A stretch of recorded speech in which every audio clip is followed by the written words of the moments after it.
Bonjour, bienvenue dans ce galaxie pas si lointaine. Aujourd'hui on a vu Morbius. On a vu Morbius. Alors je sais pas si ça parle à tout le monde. C'est un personnage que je connaissais pas avant. Pourtant j'aime assez les comics, les Marvel, etc. Ce qui existait avant. Bien sûr, mais c'est un comics qui existe depuis très longtemps. Morbius, c'est un personnage de l'univers de Spider-Man dans les comics. Ah bon? Dans l'environnement de Spider-Man. Ah bon, t'as vu le film et tu dis ah bon. Mais je sais pas. À la fin du film, Spider-Man. la scène additionnelle, elle te donne pas des informations pour te dire que Mais c'est pas ça force. fait partie de... Oh, Bref. crête de...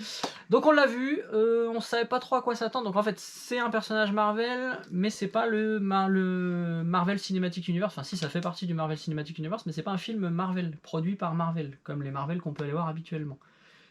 Est-ce que je me suis bien fait comprendre? Pas tellement, hein. Bon, pour vous expliquer simplement, il y a des personnages Marvel qui n'appartiennent plus à Marvel, comme Spider-Man notamment. Spider-Man, il y a un accord entre Sony et Marvel pour... Je vous ai perdu là encore. Je sais, je parle tout le temps dans des trucs. Bon.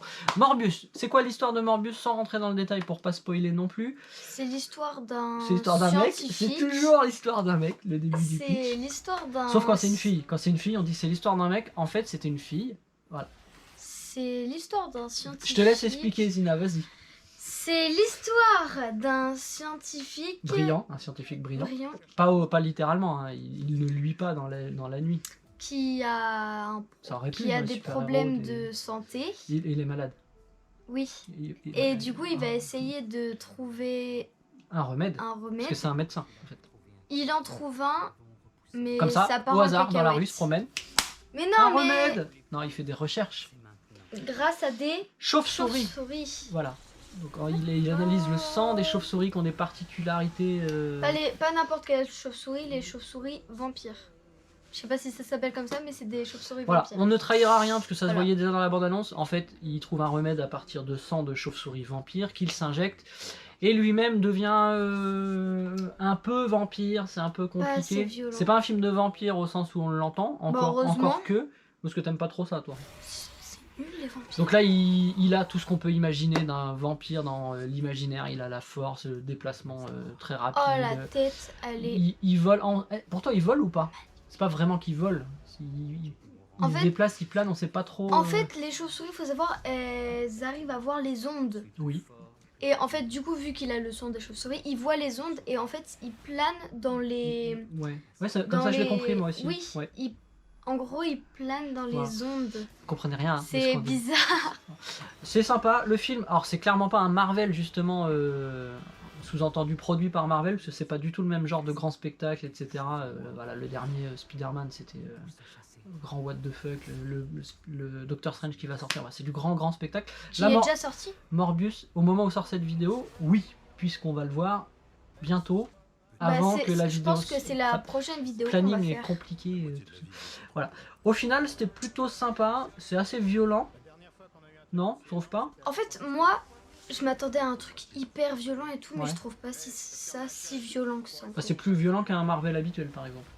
Oui, mais justement, je m'attendais à un truc vraiment violent, mais c'est pas violent. Il n'y a pas tellement, si on pouvait reprocher par rapport à un Marvel habituel, donc c'est moins grand spectacle, il n'y a pas cette dimension un peu humoristique qu'on peut avoir dans les Marvel. Je sais pas ce que tu en as pensé de ça. C'est un peu moins... Tu sais, Marvel, il y a tout le temps des petites blagues, des petits trucs qui dédramatisent certaines choses. Là, non.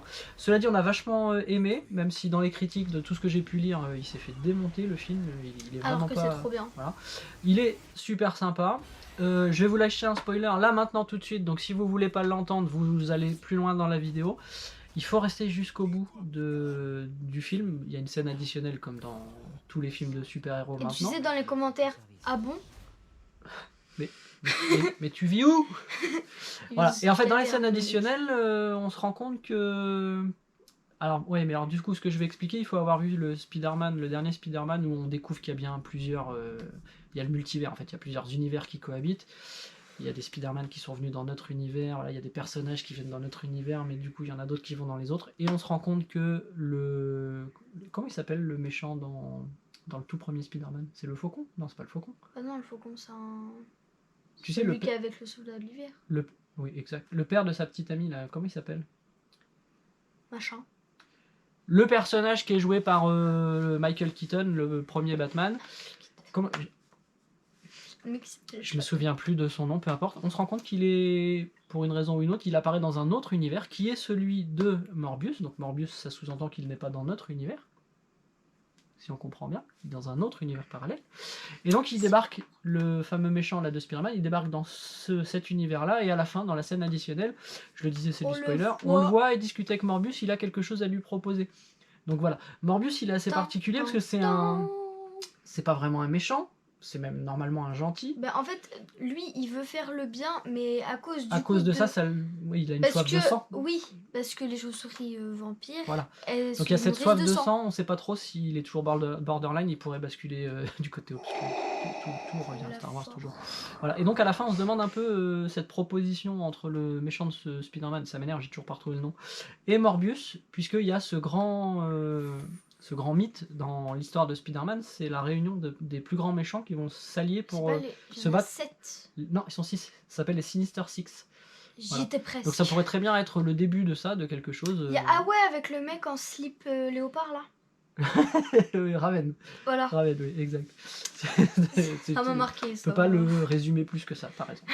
Clairement. Bon, bah voilà, tout ça c'était pour vous dire qu'on a vu Morbius, c'était plutôt sympa. Donc, Plutôt sympa, c'était hyper bien. C'était hyper bien. Moi j'ai adoré. Non, ouais, franchement, non, c'était vrai. Le seul c'était bémol. très, très bien. Ah, il y a un bémol, attention, c'est quoi le bémol? Pas assez de violence. On a vu Morbius et c'était sympa. Ciao, Ciao. bisous, bye.